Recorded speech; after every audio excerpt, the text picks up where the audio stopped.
To understand why these relations are so important for our country and its people, we need to understand the principles and the values that shape our foreign policy and also inform our international relations. Before the dawn of democracy in 1994, the apartheid South African state was a pariah in the international community, condemned for committing a crime against humanity. The foreign policy of apartheid South Africa was defined by coercion, destabilization, and military aggression. Since the advent of democracy, South Africa's foreign policy has been based on what our forebears inscribed in the Freedom Charter in 1955, when they declared that South Africa shall be a fully independent state which respects the rights and the sovereignty of all nations. South Africa, they continue to say, shall strive to maintain world peace and the settlement of all international disputes by negotiation, not war. This foreign policy approach is also a product of the efforts of leaders such as the late Oliver Reginald Tambo, who mounted a vigorous worldwide campaign to secure global support for our just struggle against apartheid. This put South Africa on the global map in relation to the interests of its people, while the world condemned its apartheid rulers. Indeed, our foreign policy is a matter that is vital to our progress as a nation. Through stronger relations with other countries, manifested through investment and trade relations, we are able to grow our economy, create more opportunities for new businesses, and create jobs. South Africa's foreign policy aims to promote our national interests based on the protection and promotion of our national sovereignty and constitutional order. It is also aimed at improving the well-being, the safety, and the prosperity of our citizens, and the achievement of a better Africa and a better world. The key pillars of our foreign policy include the promotion of human rights, peace and stability, and the strengthening of trade and investment ties with other countries. This foreign policy stance that we have taken since the advent of democracy has positioned South Africa as a reliable and influential partner on our continent and in the world. This has enabled our country to have friendly and valuable relations with countries around the world at political, diplomatic, trade, investment, sporting, social, and many other levels. It is these principles that guide our participation in BRICS. Together with the members of BRICS, they being Brazil, Russia, India, China, and ourselves, South Africa, BRICS makes up a quarter of the global economy. It accounts for a fifth of global trade and is home to more than 40% of the world's population.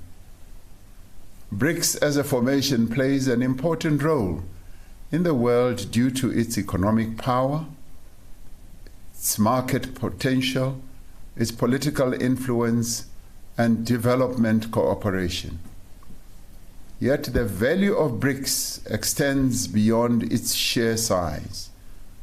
BRICS countries can collectively shape global dynamics, and acting together, it has the potential to drive significant changes in the world economy and in international relations. Together, the BRICS members have used their collective voice to call for a world that is more equitable, balanced, and governed by an inclusive system of global governance. Being a BRICS member has created positive opportunities for our country, South Africa. It has enabled our economy to have a strategic relationship with China. the second biggest economy in the world. Based on the strategic relationship between South Africa and the People's Republic of China, we will be signing several agreements during President Xi Jinping's state visit to our country. We have steadily strengthened trade and investment ties with other BRICS countries alongside collaboration in areas like development, skills, technology, security, and innovation. South Africa has benefited from the new development bank, which was established by BRICS countries in 2015. Our country has been funded by the bank in several infrastructure projects to the value of 100 billion rand in sectors such as roads, water, energy, and transportation as well. South Africa has always championed the interests of Africa within BRICS. To further advance the African development agenda, more than 30 heads of state and government from across our continent will be attending the summit at our invitation. We want to build a partnership between BRICS and Africa so that our continent can unlock opportunities for increased trade, investment, and infrastructure development. There are great opportunities for other BRICS countries to participate in the African Continental Free Trade Area by locating production and services in various countries on our continent, including our own, by partnering with local companies and local entrepreneurs. The 15th BRICS Summit will discuss a number of issues, including the important issue of the possible expansion of the membership of BRICS. More than 20 countries from around the world have formally applied to join BRICS, and several others have expressed an interest in becoming part of the BRICS family. South Africa supports the expansion of the membership of BRICS. The value of BRICS extends beyond the interests of its current members. For its efforts to be effective, BRICS needs to build partnerships with other countries that share its aspirations and perspectives. An expanded BRICS will represent a diverse group of nations with different political systems that share a common desire to have a more balanced global order. In addition to other African leaders in attendance, we will also be welcoming leaders from several countries of the Global South whom we have invited. These include countries from the Caribbean and South America, from the Middle East, from West Asia, South Asia, and Southeast Asia as well.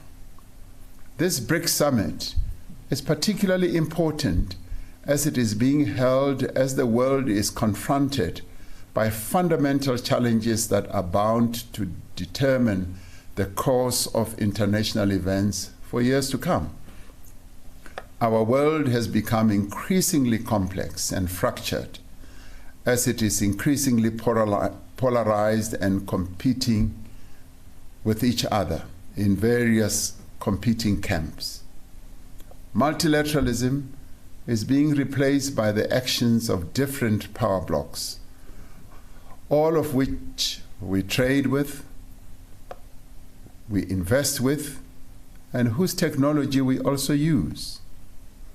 It is for this reason that South Africa continues to advocate for an open and rules-based global governance, trade, financial, and investment system. It must be a system that does not depend on the exercise of power or unilateralism, but by advancement of the interests of the peoples of the world.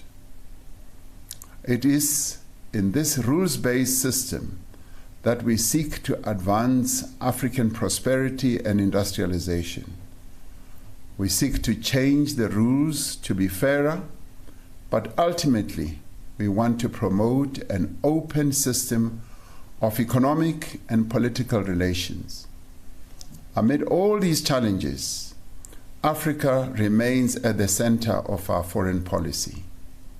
We are firmly committed to strengthening the African Union so that it increases its capacity to support the achievement of greater integration on our continent. We are working towards the full implementation of the African Continental Free Trade Area, which is set to eliminate trade barriers, boost intra-African trade, and achieve prosperity for all of Africa. It will also accelerate manufacturing and industrial capacity on our continent. The vibrant trading Africa we seek to build depends on Africa being stable and peaceful. For our continent Africa to thrive, we must silence the guns. We continue to work within the African Union to end several ongoing conflicts on the continent and restore constitutional and democratic government to countries that have recently experienced coups. South Africa is directly involved in a number of efforts to bring peace to Africa. We are currently involved in supporting the people of Mozambique and the Democratic Republic of Congo to ensure that there is peace and stability in their countries. The administration that I have the honor to lead has been devoted to attracting greater trade and investment into South Africa. Every visit we make to countries on our continent and across the world, and every visit by heads of state from other countries, focuses on strengthening economic ties between our country and those countries. For a foreign leader, as they visit our country, they are usually accompanied by a business delegation. We usually take business delegations as well when we travel to other countries. The business forums that are held during these visits result in greater trade and greater investment and business partnerships and opportunities. To further strengthen economic ties between African countries and the United States of America, South Africa is inviting more than 30 African trade ministers and senior U.S. administration and congressional representatives to the next forum of the African Growth and Opportunity Act, AGOA, which is scheduled for November this year. As part of our ongoing relationship with countries of the European Union, we will hold the European Union South Africa Summit later this year in South Africa to foster our investment and trade relations. Recent trade statistics indicate the success of all our international links. Within the first 3 months of this year, we exported $450 billion worth of goods in mining, manufacturing, and agricultural sectors. Our biggest exports were to China, followed by the United States, Germany, Japan, and then India. Exports to other African countries account for around a quarter of the value of all our exports. Our tourism industry is recovering well from the effects of COVID-19. More than 4 million tourist arrivals were recorded in the first half of this year, almost twice as many arrivals as in the same period last year. Companies across the globe have established new or expanded ventures in our country in sectors as diverse as energy, mining, vehicle production, the creative sector, manufacturing, and many other sectors. For every rand we attract, jobs are created and sustained. Our country is committed to a policy of non-alignment.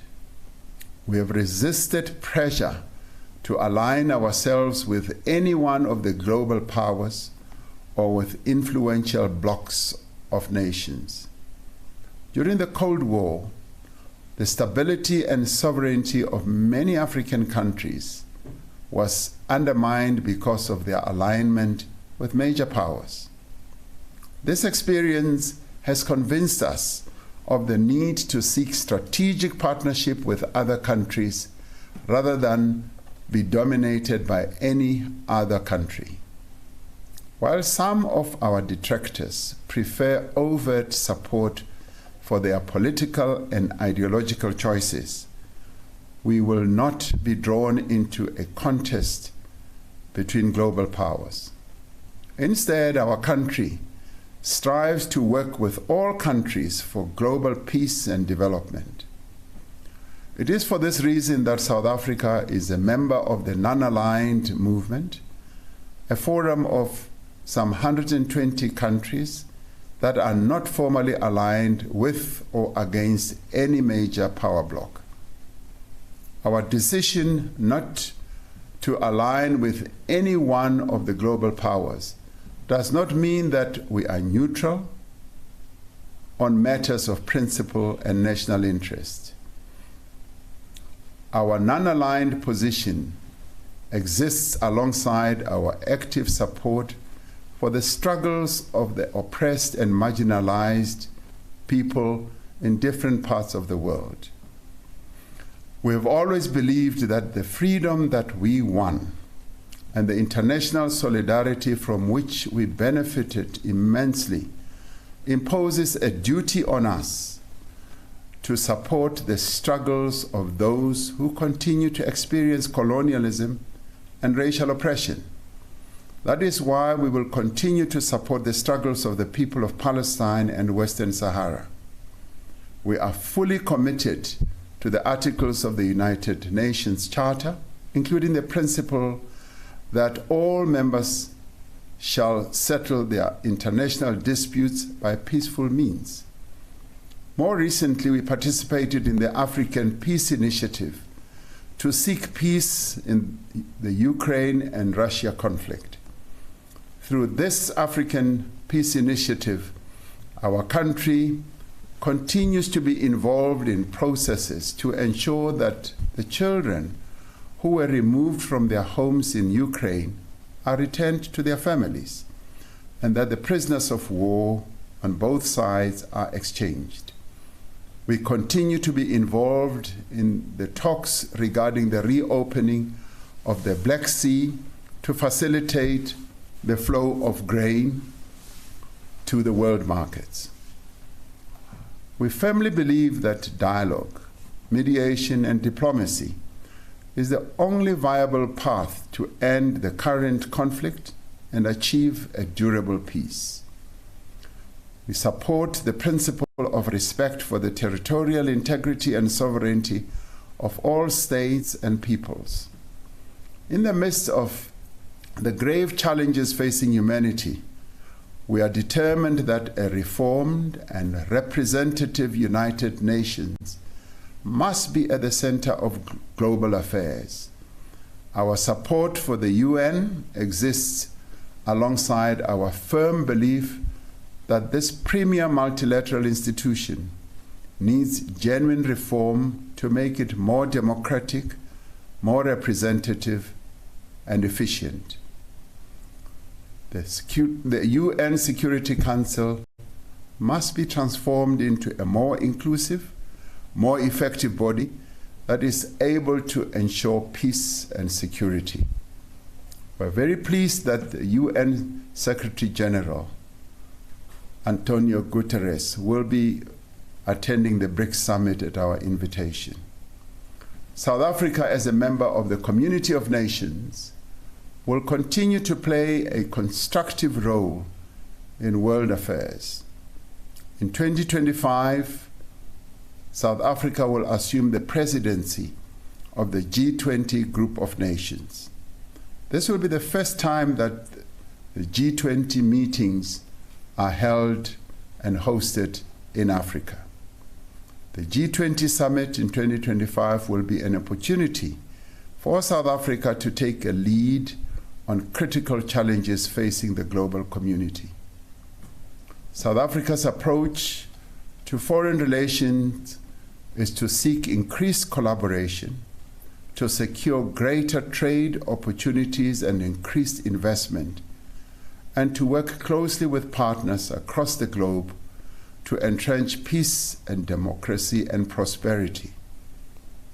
As we continue to define our place as South Africa in the world, as we advance the needs of our people, we will continue to mobilize all moral, political, and economic strength on the side of peace and development for all of humanity.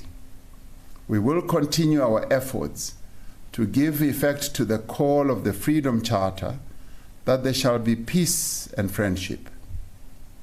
As the week begins tomorrow, the streets of our country will be hubs of activity as visitors from various countries and nations will be our guests. Let us welcome them and give them the warmth and hospitality that we are known for. A number of those people may choose to stay for a few days beyond the summit to visit various beautiful parts of our country. And I call on all of us to show them the very best of South African Ubuntu as they go around our country. I thank you all. God bless South Africa. Nkosi sikelele i-Afrika. Mudzimu ushulupadze Afrika chipembe. Thank you.